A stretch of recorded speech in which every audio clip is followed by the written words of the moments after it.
Video کے نیچے subscribe کے بٹن پہ کلک کریں، بیل کے آئیکن پہ کلک کیجئے تاکہ ہر نئی ویڈیو کی نوٹیفیکیشن رمضان المبارک کے بعد پھر اللہ نے ہمیں اتنی حیات دی اور اتنی زندگی عطا فرمائی ہے کہ اللہ کے کرم سے ہم دوبارہ تفسیر قرآن کا سلسلہ شروع کرنے جا رہے ہیں۔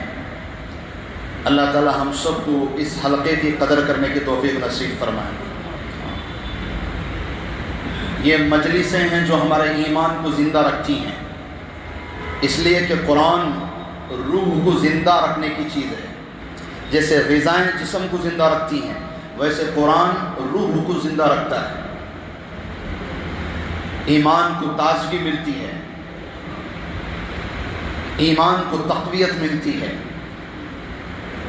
اتنا کمزور ایمان ہے ہمارا، صرف شک کی بنیاد پر کہ کہیں پیٹرول ختم نہ ہو جائے، پیٹرول پمپ پر بھیڑ لگ گئی، صرف کس کی بنیاد پر؟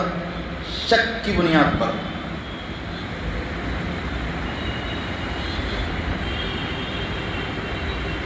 آخرت تو یقینی چیز ہے،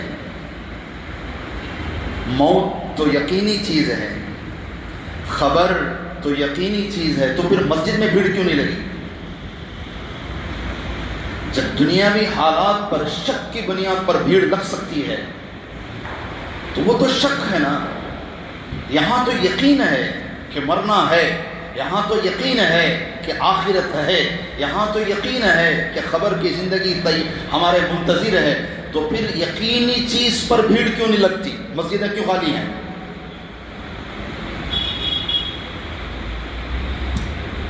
یقین کی کمزوری، ایمان کی کمزوری، امیدیں نہیں اللہ سے۔ ایمان کسے کہتے ہیں؟ ایک مرتبہ اعلان ہوا کہ بھی بارشیں نہیں ہو رہی ہیں، چلو دعا کریں گے، تو بچے نے چھتری نکال لی، ابھی جا رہے ہیں دعا کے لیے، اور بچے نے کیا لے لیا؟ چھتری لے لی۔ اسے کہتے ہیں ایمان، کہ مانگنے پر اللہ ضرور بارش دیں گے۔ یقین کسے کہتے ہیں؟ چھوٹے بچوں کو ہم کھلاتے کھلاتے کیا کرتے ہیں؟ ہوا میں اڑاتے ہیں۔ ہوا میں اڑانے والا بچہ، ہوا میں اڑنے والا بچہ ڈرتا نہیں ہے، مسکراتا ہے، ہنستا ہے۔ کیوں؟ اسے یقین ہے کہ اڑانے والا مجھے گرنے نہیں دے گا، یہ ہے یقین۔ اور امید یہ ہے کہ روزانہ ہمیں خبر نہیں ہے کہ ہم صبح زندہ اٹھیں گے نہیں اٹھیں گے، پھر بھی ہم الارم ضرور لگاتے ہیں، یہ ہے امید۔ اور میرے عزیزوں، اللہ پر ایمان، اللہ پر یقین اور اللہ سے امید ہی دنیا کے تمام مسائل کے حل ہیں۔ تو اللہ کا کرم ہے، اللہ کا شکر ادا کریں اور اللہ سے دعا کریں کہ اللہ رمضان المبارک کی جو عبادتیں اللہ کی فضل اور کرم سے ادا ہوئی ہیں، اللہ اپنے ہی فضل اور کرم سے اسے قبول بھی فرما لیں۔ اس کی دعا کرتے رہیں مستقل، قبولیت اصل ہے۔ اور پھر اللہ نے ہمیں دوبارہ تفسیر قرآن کے حلقے میں جوڑا ہے، یہ اللہ کا ہم پر بڑا احسان ہے، یہ اللہ کا ہم پر بڑا کرم ہے۔ تو ہم اس مجلس کی قدر کریں۔ ماشاءاللہ جو احباب پابندی سے آ رہے ہیں وہ تو نظر آ رہے ہیں ماشاءاللہ۔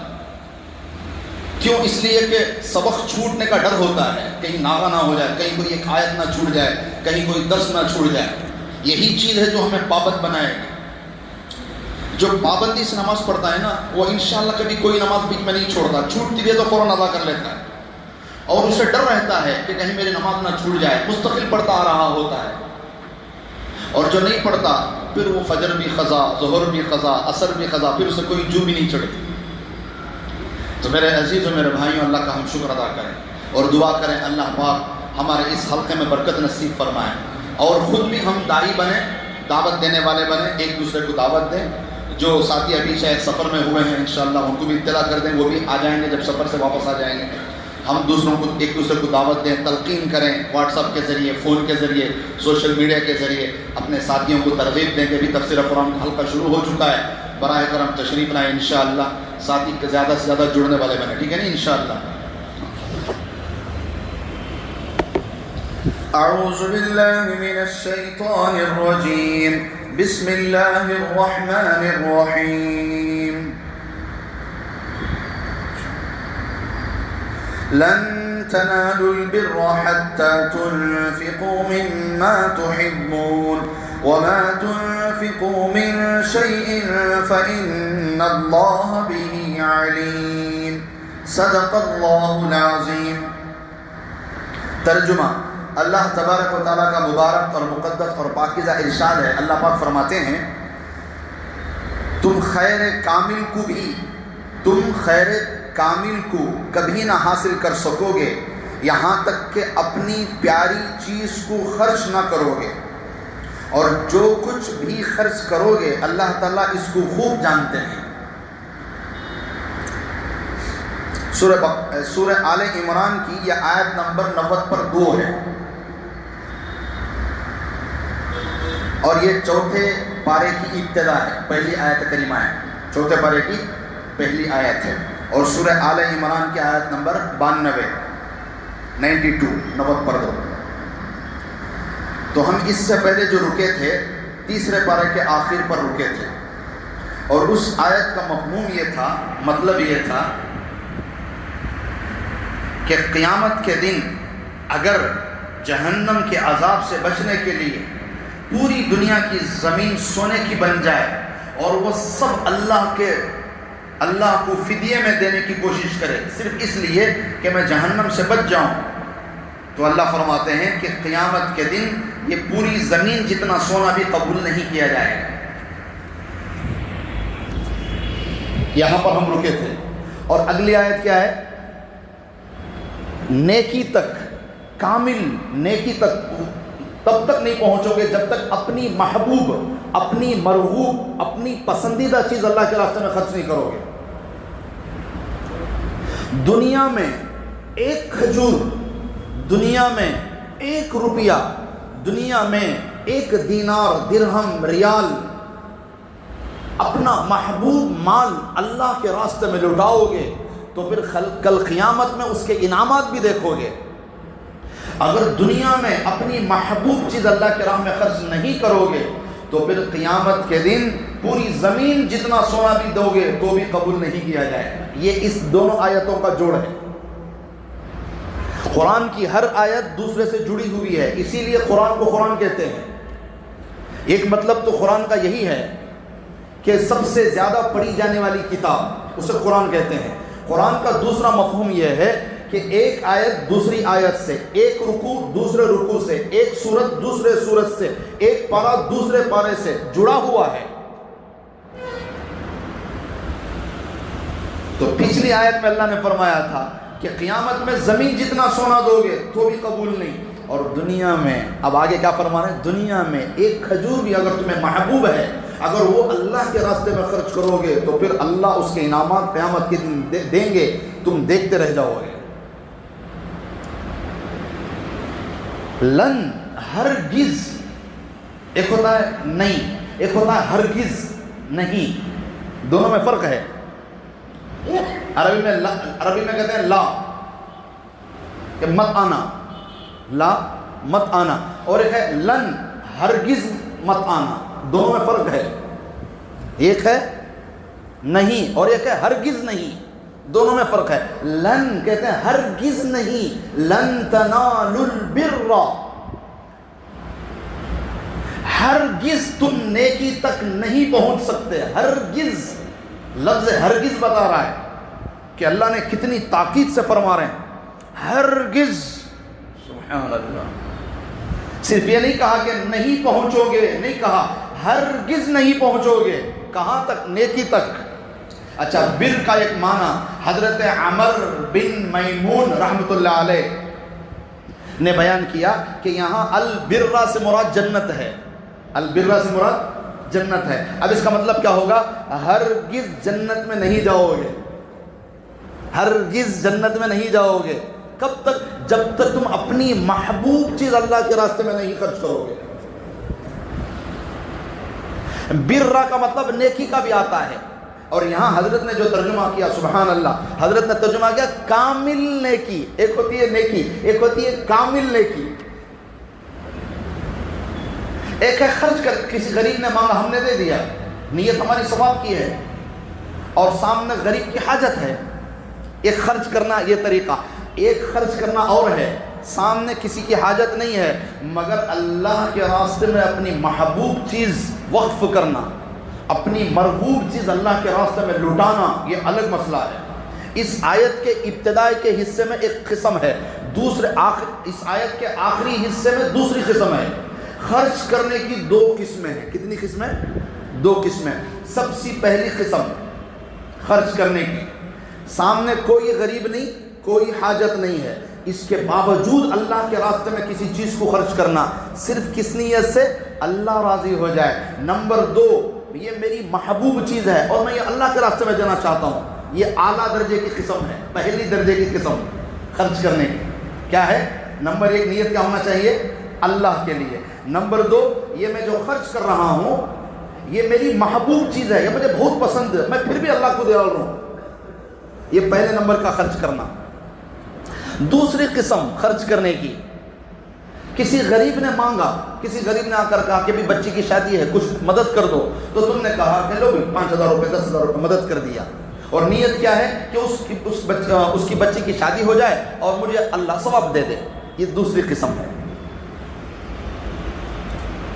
اور یہاں پر کیا فرما رہے ہیں؟ لن تنالوا البر، نیکی تک اس وقت تک نہیں پہنچو گے، جنت میں اس وقت تک نہیں جاؤ گے، حتی تنفقوا، یہاں تک کہ تم خرچ نہ کر دو، کیا؟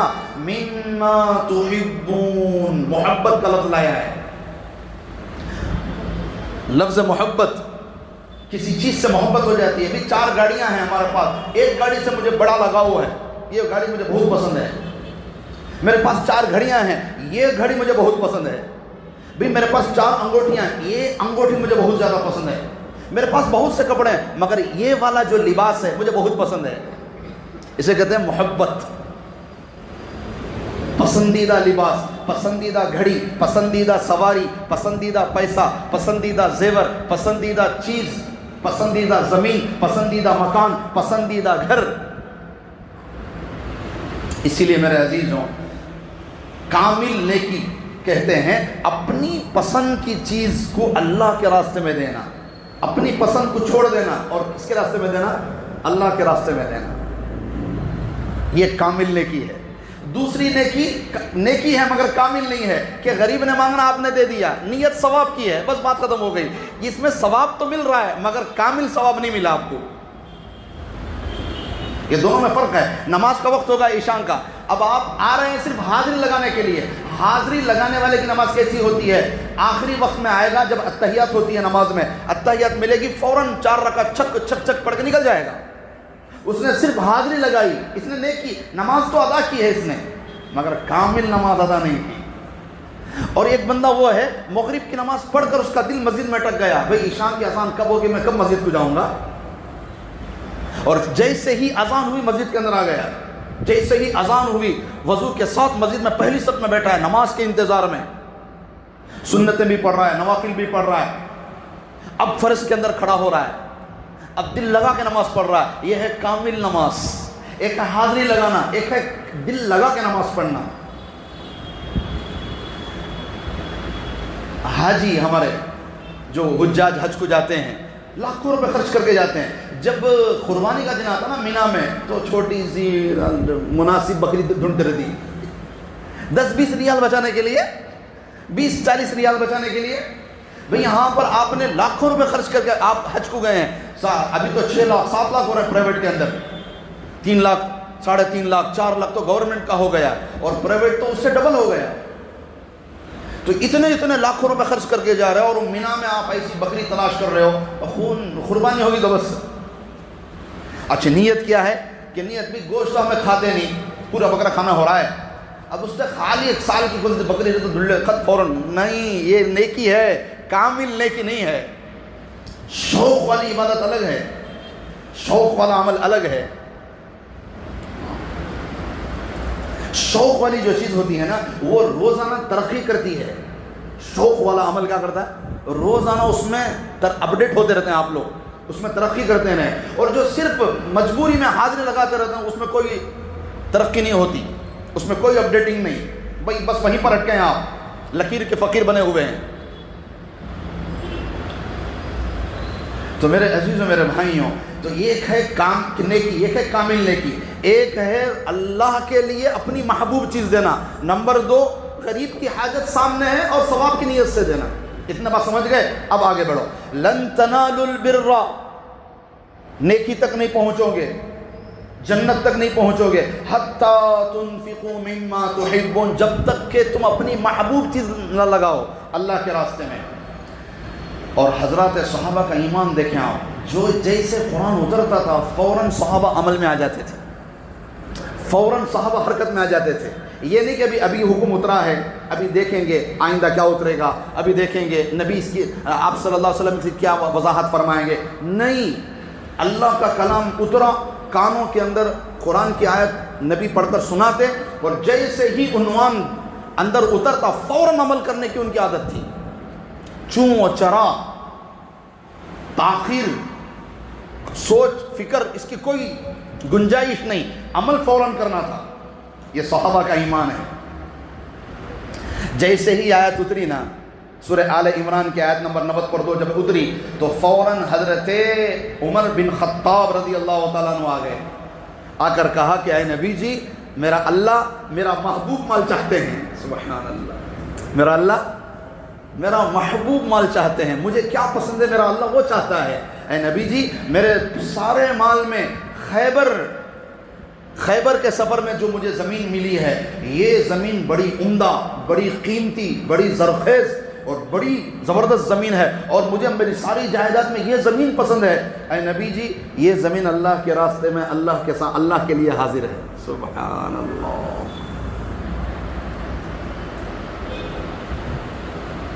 اور مجھ جیسے کمزور ایمان کی حالت یہ ہے کہ ہم لوگ جمعہ میں چندہ بھی اگر دیتے ہیں تو پھٹی نوٹ ڈالتے ہیں کہ کہیں اور نہ چلے تو یہاں چل جائے گی بھی، چلو کام کرو. مسجد کے ڈبے میں چندے کے، امام صاحب کو چندہ دینا ہو، مودن صاحب کو چندہ دینا ہو، کسی ادارے کو چندہ دینا ہو، مسجد کو چندہ دینا ہو، پھٹی نوٹ ڈال دیں گے، بات ختم ہو گئی، چل گئے، کہیں نہیں چلی تو یہاں چل جائے گی. سب سے چھوٹی نوٹ اور سب سے پرانی نوٹ اور سب سے پھٹی نوٹ مسجد کے حوالے، مسجد کے چندے کے ڈبے کے حوالے، اداروں کے حوالے.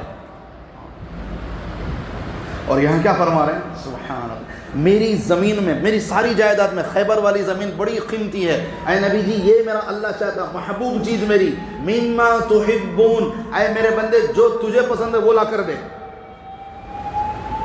کیوں؟ اللہ چاہتے ہیں کہ ہر محبوب چیز سے کٹ کر اللہ سے جڑو. ہماری ساری محبت کی توجہ اللہ ہے، میری ساری محبت کی توجہ کون ہو؟ اللہ ہو. اللہ کے علاوہ زندگی میں مجھے اور کوئی مطلوب نہیں ہے. سب سے پہلے اللہ، دولت بعد میں، سب سے پہلے اللہ، ماں باپ بعد میں، سب سے پہلے اللہ، بیوی بچے بعد میں، سب سے پہلے اللہ، میرے خزانے بعد میں، سب سے پہلے اللہ، میرا سونا چاندی بعد میں، سب سے پہلے اللہ، میرا روپیہ پیسہ بعد میں، سب سے پہلے اللہ، میری زمینیں بعد میں، سب سے پہلے اللہ، میری عمارتیں بعد میں، سب سے پہلے اللہ، میرا منصب عہدہ سیاست بعد میں، سب سے پہلے اللہ. محبوب چیز قربان کرو، پھر دیکھو اللہ کی محبت کیسے دل کے اندر اترتی ہے. کٹو تو صحیح، دنیا سے کٹو گے تو پھر اللہ سے جڑو گے، زندگی سے کٹو گے تو پھر موت کی یاد آئے گی. سبحان اللہ. اچھا، ان کے فرزند آئے، حضرت عمر بن خطاب نے تو اپنی زمین پیش کر دی. حضرت عبداللہ بن عمر بن خطاب، حضرت عمر بن خطاب کے بیٹے حضرت عبداللہ بن عمر، یہ حضرت عبداللہ ہے. حضرت عبداللہ آ کر کہنے لگے کہ اے نبی جی، میں نے اللہ کا کلام سنا، لن تنالوا البر حتی تنفقوا مما تحبون، کہ میرا اللہ میری محبوب چیز چاہتا ہے. تو میرے ساری جائیداد میں محبوب چیز میں نے جب غور کیا تو مجھے پتا چلا روم کی جنگ میں مجھے ایک باندی مال غنیمت میں ملی تھی، سب سے خوبصورت ہے، سب سے حسین ہے، سب سے صحت مند ہے، اور مجھے اسے سب سے زیادہ پیار ہے. مگر جب اللہ کا حکم آ گیا تو میں اللہ کے نام پر اسے آزاد کرتا ہوں. کیا ایمان ہے! دولت عورت، ان دونوں میں دولت کا قربان کرنا آسان ہے، عورت کا قربان کرنا دولت کے مقابلے میں مشکل ہے. اور یہاں صحابہ نے اس کی بھی مثال پیش کر دی. سبحان اللہ. یعنی اس آیت کا عنوان یہ ہے کہ جب مسئلہ اللہ کا آ جائے تو باقی سب فیل، باقی سب ختم، کہ میرا اللہ جو چاہتا ہے میں وہ کروں گا. لا محبوب الا اللہ، کہ میرے نزدیک محبوب کوئی چیز نہیں سوائے اللہ کے. حضرت ابو طلحہ رضی اللہ تعالیٰ عنہ آ کر کہنے لگے کہ اے نبی جی، میں نے اللہ کا کلام سنا، میں نے اللہ کا حکم سنا کہ اللہ چاہتا ہے میری محبوب چیز میں خرچ کروں. تو حضرت ابو طلحہ رضی اللہ تعالیٰ عنہ نے کہا کہ یہ میرا باغ ہے کھجوروں والا، اور یہ اس کا کنواں ہے جس کا پانی ٹھنڈا میٹھا، سبحان. اور وہ ایسا خوبصورت باغ تھا کہ کبھی کبھی آپ صلی اللہ علیہ وسلم بھی اس باغ میں تشریف لے جاتے تھے، اور آپ صلی اللہ علیہ وسلم بیٹھ کر وہاں کی کھجوریں نوش فرماتے تھے، اور پھر آپ صلی اللہ علیہ وسلم اس کنویں کا بئر روحہ کا پانی بھی پیتے تھے. آپ کو بھی وہاں کی کھجوریں پسند تھیں، آپ کو بھی وہاں کا پانی پسند تھا، اور بڑا قیمتی باغ اور بڑا قیمتی کنواں. حضرت ابو طلحہ نے کہا میری ساری جائیداد میں یہ کنواں مجھے سب سے زیادہ پسند ہے، یہ باغ مجھے سب سے زیادہ پسند ہے، اور میرے اللہ کو میری محبوب چیز چاہیے، میں حاضر ہوں.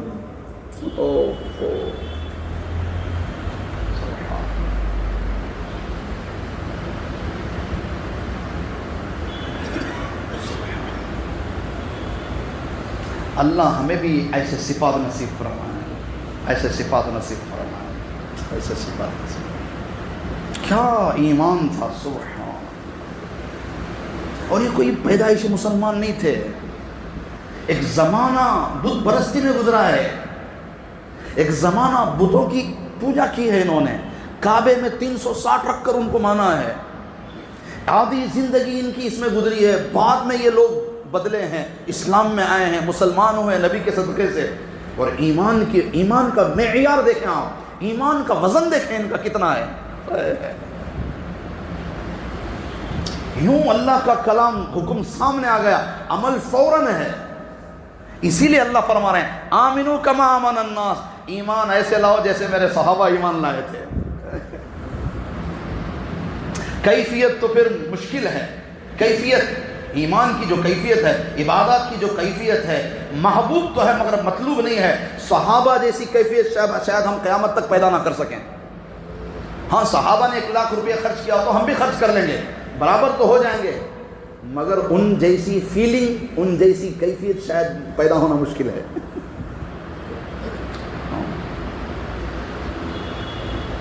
تو حضرت ابو طلحہ لے کر آ گئے، یہ میرا باغ اور یہ میرا کنواں سب سے زیادہ عزیز، سب سے زیادہ قیمتی، سب سے زیادہ محبوب، اے نبی جی میرے اللہ کے لیے یہ قربان ہے. تو آپ صلی اللہ علیہ، اچھا یہ باغ آج کل حرم کے اندر آ گیا. حضرت ابو طلحہ کا یہ جو باغ ہے، یہ جو کنواں ہے، آپ جائیں گے آپ انشاءاللہ باب عبد المجید سے آپ جب اندر جائیں گے تو کارپیٹ کے نیچے، کارپیٹ بچھا ہوا ہوگا، کارپیٹ کے نیچے آپ کو 3 گول گول راؤنڈ ملیں گے چاندی سے بنے ہوئے. تو یہ وہ نشانات ہیں جہاں حضرت ابو طلحہ کا باغ بھی تھا، کنواں بھی تھا. باب عبد المجید سے آپ کو ملے گا، یہ حرم میں داخل ہے آج. تو آپ صلی اللہ علیہ وسلم نے فرمایا کہ ابو طلحہ بالکل مناسب ہے، مگر آپ جو ہے اسے بجائے عمومی طور پر خرچ کرنے کے مناسب ہوگا اپنے خاندان کے لوگوں سے شروع کرو. تمہارے خاندان میں جو غریب ہیں نا، غربا، ان سے یہ چیز شروع کرو. بعد میں عمومی، اگر تمہارے خاندان میں کوئی غریب نہ بچے تب آپ دوسروں پر خرچ کریں گے، مگر آپ شروعات خرچ کرنے کی آپ کس سے شروع کرو؟ خاندان کے غربا سے، غریبوں سے شروع کرو. میرے عزیزوں، غیروں پہ خرچ کرنا بڑا آسان ہے، اپنوں کو پیروں پہ کھڑا کرنا بڑا مشکل ہے. اپنے خاندان کے جو بندے غریب ہیں نا، ان کو پیروں پہ کھڑا کرنے کی کوشش کرو، آپ کو دگنا ثواب ملے گا. ایک صدقے کا، دوسرا صلہ رحمی کا، رشتہ داری کا. میرے خاندان میں کون سا بچہ ایسا ہے جو پڑھ لکھ کر ابھی جاب نہیں لگی، کمزور ہے، پریشان ہے، اسے پاؤں پہ کھڑا کرنے کی کوشش کرو. یہ بڑا دل گردے کا کام ہے. کیوں؟ خاندان میں لوگ چاہتے ہیں، جو لوگ مالدار ہیں وہ چاہتے ہیں کہ باقی کے لوگ ہمیشہ غریب رہیں. خاندان میں جو لوگ ہمیشہ جو مالدار ہوتے ہیں وہ کیا چاہتے ہیں کہ ان کے سامنے کوئی اور سر نہ اٹھائے، ان کے سامنے کوئی اور ان سے آگے نہ بڑھے. یہ فطری چیز ہے، یہ فطری چیز ہے. اسے بدلو. اسلام کیا کہتا ہے؟ اپنے خاندان کے غریبوں کا سہارا بنو. یہ نہیں کہ بھی رمضان میں ہم نے زکوٰۃ دے دی 500,000، اس سے کچھ مسئلہ نہیں حل ہوگا. زیادہ سے زیادہ خرچ کرو، اپنے خاندان کے نوجوانوں کو پیروں پہ کھڑا کرو، ایسے پیروں پہ کھڑا کرو کہ وہ بھی 4 لوگوں کو پال سکیں، وہ بھی 4 جگہ خرچ کر سکیں. بھیک دینے سے زیادہ پیروں پہ کھڑا کرنا آسان ہے. بھیک دینے کو زیادہ ترجیح نہ دو، لوگوں کو پیروں پر کھڑا کرنے کی کوشش کرو اگر تم کر سکتے ہو. کیوں کہ اگر وہ قابل بن گیا تو پھر وہ 4 لوگوں کو اور دیکھ لے گا انشاءاللہ. تو ہم اپنے خاندان کے غرباء کو پیروں پر کھڑا کرنے کی کوشش کریں. اسی طرح حضرت زید بن حارثہ رضی اللہ تعالیٰ عنہ یہ آئے آپ صلی اللہ علیہ وسلم کی خدمت میں کہ اے نبی جی، یہ میرا گھوڑا ہے، میرے سارے مال میں سب سے زیادہ قیمتی اور سب سے تیز دوڑنے والا اور میری سب سے زیادہ پسندیدہ سواری. اے نبی جی، یہ اللہ کے راستے میں قربان ہے، آپ اسے قبول فرما لیں.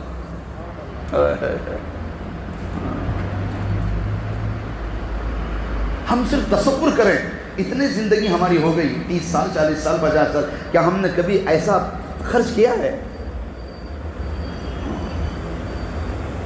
ہمیشہ اپنی پسندیدہ چیز آخری دم تک ہم روکنے کی کوشش کریں گے. لن تنالوا البر حتى تنفقوا مما تحبون. حضرت زید بن حارثہ رضی اللہ تعالیٰ عنہ نے گھوڑا لا کر دیا کہ یہ میرا محبوب گھوڑا ہے، میں اللہ کے راستے میں جانا چاہتا ہوں. تو آپ نے فرمایا ٹھیک ہے. تو ان کے بیٹے کو بلایا، حضرت اسامہ کو بلا کر کہا کہ بھئی لو، یہ تمہارے لیے ہے. تو حضرت زید بن حارثہ رضی اللہ تعالیٰ عنہ نے کہا کہ نبی جی، میرا مال لے کر میرے بیٹے کو آپ نے دے دیا، دل میں تھوڑی سی خلش ہے، دور فرما دیں. تو نبی نے فرمایا کہ اپنے خاندان کے لوگوں سے شروع کرو. یہ بتانے کے لیے نبی نے یہ عمل فرمایا، اپنے خاندان سے. بعض دفعہ ماں باپ مالدار ہوتے ہیں مگر بچوں کو زیادہ ہاتھ نہیں کھول کے دیتے. کیوں؟ ڈر ہوتا ہے، ان کا ڈر بھی جائز بھی ہے کہ بچوں کو دیں گے فوراً بیچ کر کھا جائیں گے، ڈر بھی ہوتا ہے. مگر اتنا بھی تنگ نہ کرو کہ بیچارے بچے بھیک مانگنے پر مجبور ہو جائیں، ادھر ادھر کام کرنے لگیں. جب کمایا ان کے لیے ہے تو پھر ان کے لیے ان کو دینے میں کیا گنجائش ہے؟ کچھ ایسی تدبیر بناؤ کہ وہ بیچ نہ پائیں مگر ان کو اس کا نفع پہنچتا رہے. تو بہرحال میرے عزیزوں، لن تنالوا البر حتى تنفقوا مما تحبون، کہ تم خیر کامل کو کامل نے کی ذہن میں رکھیں. آپ خرچ کرنے کی ایک پہلی صورت یہ ہے اللہ کے لیے اور میری محبوب چیز میں اللہ کے راستے میں دوں گا. تم خیر کامل کو کبھی نہ حاصل کر سکو گے یہاں تک کہ اپنی پیاری چیز کو خرچ نہ کرو.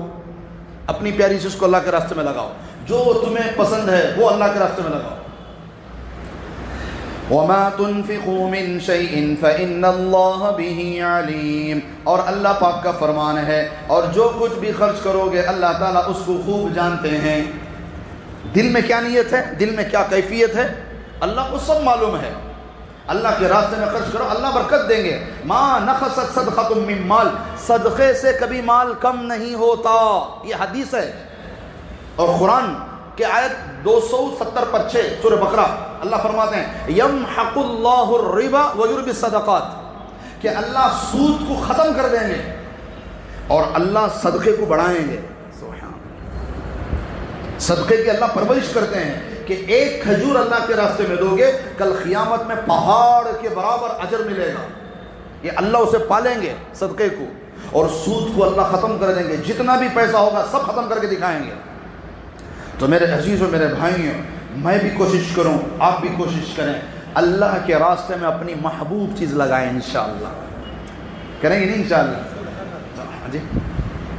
تو یہ آج سے انشاءاللہ ہماری مجلس کا آغاز ہوا ہے. الحمدللہ یہ چوتھے پارے کی سب سے پہلی آیت کریمہ اللہ پاک کے فضل سے ہم نے پڑھی ہے، اس کو ہم نے سمجھا ہے.